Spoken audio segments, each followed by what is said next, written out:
गोटे नूतन भिडियो स्वागत करुच्ची।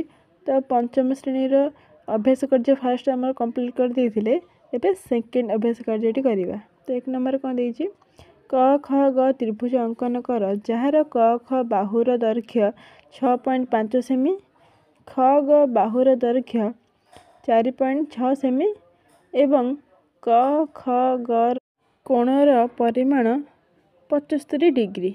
तो यहाँ को आम केमी करवा चित्र रे चलतु देखा। ये गोटे फास्ट रफ चित्र आंकी देती।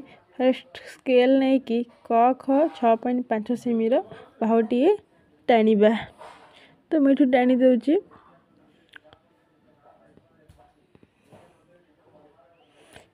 टाणी सारा पर ताकू नामकरण करवा क एवं ख और बाहुर दैर्घ्य 6.5 सेमी बोली लिखा। तापर ख बिंदु चिन्हट करी प्रोट्रैक्टर साहाय्य 75 डिग्री आंकिबा। तो प्रोट्रैक्टर नहीं गली ताकू 75 डिग्री आंकिबा चिन्हट करिया। 75 डिग्री प्रथम कौटी अच्छी तो प्रथम देखो मु 75 डिग्री चिन्हट करदेली कौटी अच्छी। देन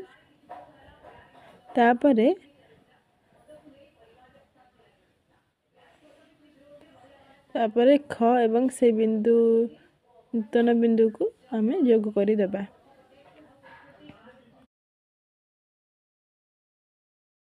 जोग कर सारा पर 75 डिग्री बोली लिखिदबा सेठी। तापर आम 4.6 सेमी स्केल मापिकी जो 75 डिग्री गार पर 4.6 सेमी चिन्हट करवा गोटे बिंदु। तापर क एवं से बिंदुटा को आम जोग करदेबा। जोग कर सारा पर ताकू ना देदेबा ग बोली। तो ये 4.6 सेमी लिखिदबा। तो ये आमर हो गला एक नंबर क चित्र। एबे आम 2 नंबर देखा 8.4 सेमी क ख नहीं यार क बिंदु रे क ख बाहु उपर 55 डिग्री एवं ख बिंदु रे ख क बाहु उपर 55 डिग्री कोण अंकन करी त्रिभुजटी अंकन कर। यार अन्य दुई बाहुर दैर्घ्य माप यह कि प्रकार त्रिभुज। तो प्रथम आम त्रिभुजटी को करवा चलतु। प्रथम आम 8.4 सेमी बाहु अंकन करवा। तो स्केल साहाय्य 8.4 सेमी गार टाणीदे।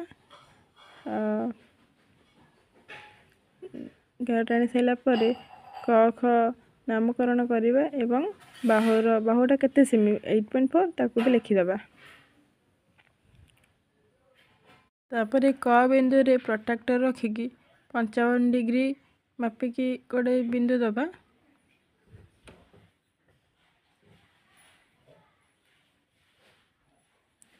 बिंदु रे दे सारा पर क बिंदु एवं जो नूतन बिंदु को जोग करदेबा।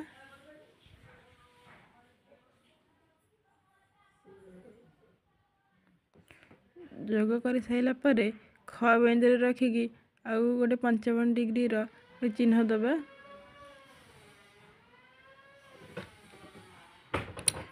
बिंदु हो सारा पर ख एवं नूतन बिंदु को आम एबे जोग करवा। तो ये जोग कर सारा पर गोटे नूतन त्रिभुज ये उत्पन्न हो आपण मैंने देखिपे। ये छोट हो गला बेले पुणी थे मत रखिए टाणा पड़ला। तो तार ना ग देदेबा। तो ये 55 डिग्री ये लिखिदबा 55 डिग्री बोली क बिंदु रे एवं ख सॉरी कोण क कोण 55 डिग्री एवं ख कोण 55 डिग्री लिखिदबा। तो लिखि सारा पर बाहु दुईटा मापिबा केते सेमी अच्छी कारण पचार आमको बाहु केते सेमी होउछि। तो ये बाहु को मापिदेली।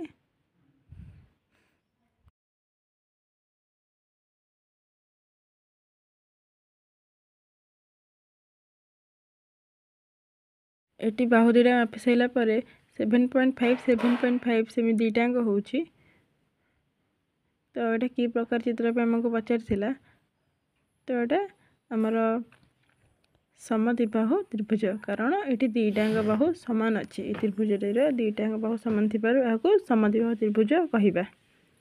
ए 3 नंबर देखा 6.5 सेमी दैर्घ्य विशिष्ट क ख रेखाखंड नहीं क बिंदु रे क ख उपर 90 डिग्री और ख बिंदु रे ख क उपर 45 डिग्री कोण अंकन करी त्रिभुज अंकन कर। त्रिभुजर तृतीय कोण ग र परिमाण मापी निर्णय कर।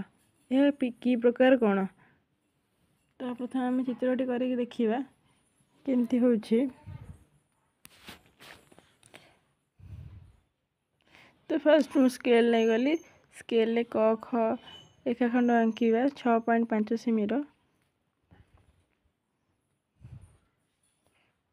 ये मुझे 6.5 सेमी मापिकी नहीं गली ताको नामकरण करदेली क ख बोली एवं 6.5 सेमी बाहुर दैर्घ्य रेखाखंडर दैर्घ्य।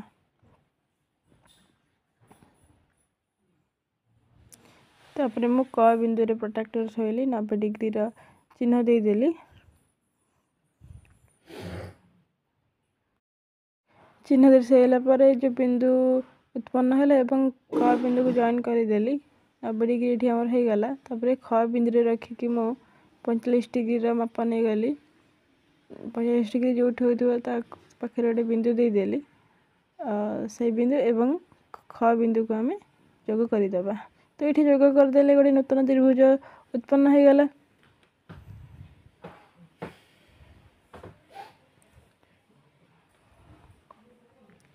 तो जो नूतन कोण गोटे उत्पन्न हो गला ग ना देदेबा।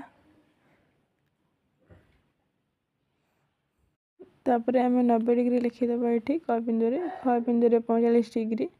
तो ये दुटा बिंदु लिखिदेले तापर आम ये ग बिंदुटा को मापिदेबा प्रोट्रैक्टर साहाय्य ग कोण टी मापिबा। वर्तमान ये बिंदु एवं ग बिंदु एवं से जो गार देखते ये गार सीधा रहिले ये ठीक मापा हम से गार एगार एवं बिंदु ग बिंदु एवं से मझी बिंदुटी। तो ये आम मापी दौरान ये तो मापिदेले केते डिग्री होमर 45 डिग्री हम। ठीक अच्छे ये आमर के डिग्री 45 डिग्री हम 40 ये 5 45 तो ये आम 45 डिग्री लिखिदेबा।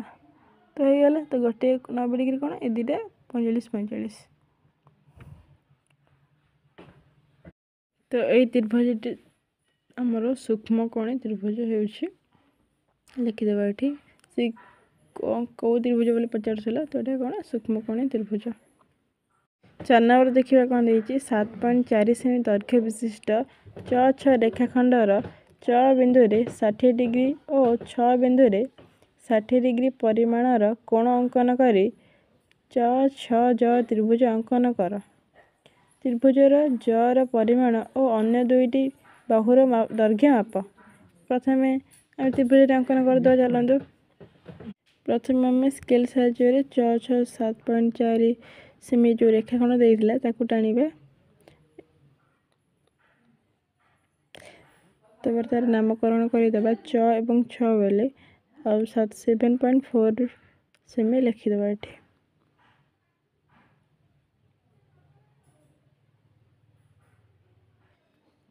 तो प्रोट्रैक्टर साहाय्य च बिंदु रे प्रोट्रैक्टर रखी 60 डिग्री गोटे चिन्ह ये मारिबा आम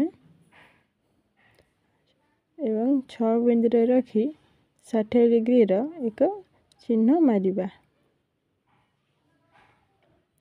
ये दुईटी चिन्ह उत्पन्न हो तो हो सारा पर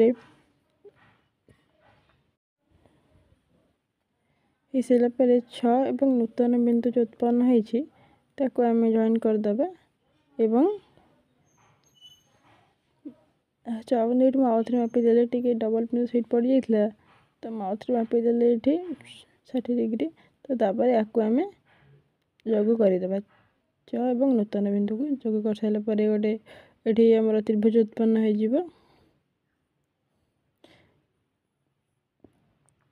ये जो बिंदुटी उत्पन्न है नूतन बिंदु ता ना ज देदेबा। तापर च कोण पाखे 60 डिग्री और 6 कोण पाखे 60 डिग्री लिखिदेबा। आमको देइथिला जेहेतु माप दुईटी लिख सारा पर प्रोट्रैक्टर साहाय्य ज कोणटी मापिबा। से आम पचार ज कोणटा केते डिग्री तो ज कोण केते डिग्री एठी होची एठी 60 डिग्री होची तो ज कोण हमर 60 डिग्री होची तो एठी हमर कोन हला तीन कोण 60 डिग्री हो जाउ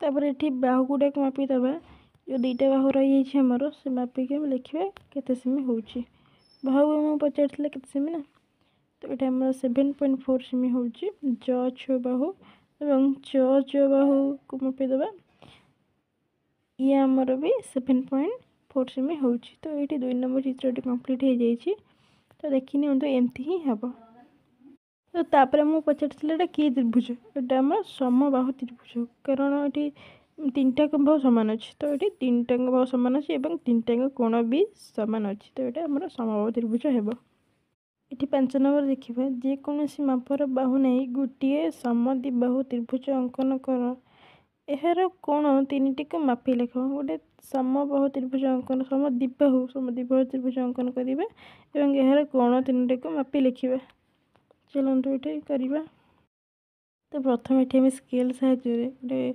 4 सेमी रो गार टाणी दबा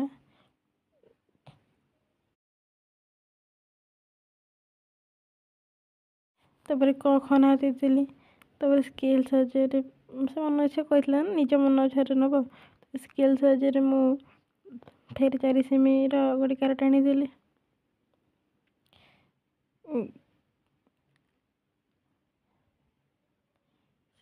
गार टाणी सारा पर फिर जो दुईटा बिंदु उत्पन्न होता ना तो ताकि आम जॉइंट करदे तो ये गला मोर 5 नंबर चित्र तो ता ना देदेबा ग तो कहे कि तीन टांग कोण को मापिक लिखापी तीनटा तापर एटा भूल मु 4 सेमी नहीं जाइए किंतु तो क खटा 5 सेमी अच्छे मुझे देखला बेलू 5 सेमी रहीगला से तो तापर से सब बाहु गुड़ा को मापिक लिखा भी कही तो मु बाहु गुड़ा को मापिदेली ये सब बाहुर प्राय सामान हम मैं मापिदेली प्राय सब बाहुर सामान हम यहाँ मो वीडियो प्रथम पकई एमती है मापिली बाहुड़ा सामान हम बट सब मापी सारा 62 डिग्री 67 डिग्री 50 डिग्री हूँ अलग अलग हो कारण एक जो बाहु नहीं थी भूल नहीं 4 सेमी बोली ये कि क खड़ा आम 5 सेमी अच्छे तो गोटे अलग अलग आस ना ये सब सामान आसो कोण गुड़ा ठीक अच्छे तो ये टाइप 5 नंबर हम तापर 6 नंबर देखो तो 6 नंबर कौन देखिए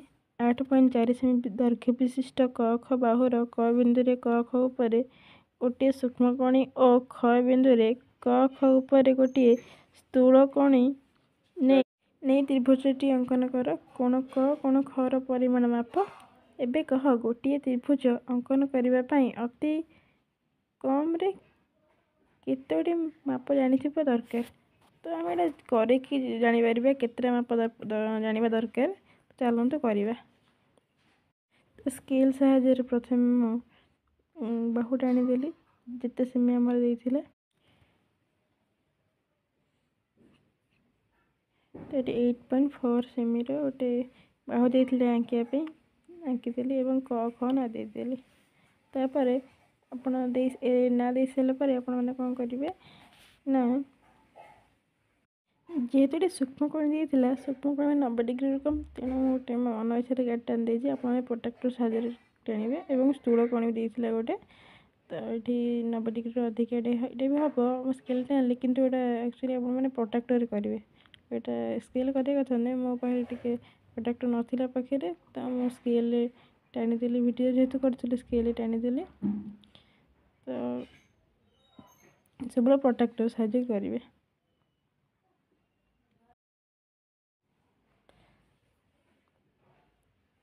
तापर ये गोटे त्रिभुज परिणत होगला आम गोटे सूक्ष्मकोणी अच्छी गोटे स्थूलकोणी भी अच्छी तो तार ना तापर मुझे देदेली तो यही टाइप कि चित्रटा हम तापर या मापिबा केते हैला एटा हो 114 डिग्री हो ठीक है 114 डिग्री हो ये 114 डिग्री हो 114 डिग्री गोटे अधिक होगला आम स्थूलकोण होगला तापर क कोणटा को मापिबा क बिंदु रखिकी यहाँ हूँ 25 26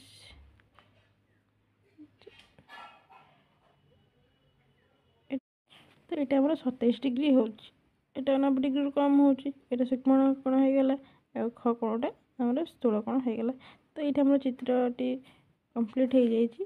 ତ ଏ କହୁଛି ଅତି କମ୍ରେ କେତୋଟି ମାପ ଦରକାର। ତ ଏଠି ଆମକୁ ଅତି କମ୍ରେ 2ଟି ମାପ ହେଲେ ଆମେ ଗୋଟେ ତ୍ରିଭୁଜ ଆଙ୍କିପାରିବା। 2ଟା ହେଲେ ଆଙ୍କି ହିଁ ପାରିବା। ଠିକ୍ ଅଛି। ତ ଏଇଠି ଆମର 6 ନମ୍ବରର କ୍ୱେଶ୍ଚନ୍ ସରିଯାଇଛି ଏବଂ 6ଟା ବି କ୍ୱେଶ୍ଚନ୍ ସରିଯାଇଛି। କ୍ୱେଶ୍ଚନ୍ ଆନ୍ସର୍ ଆମେ ଠିକ୍ କଲେ।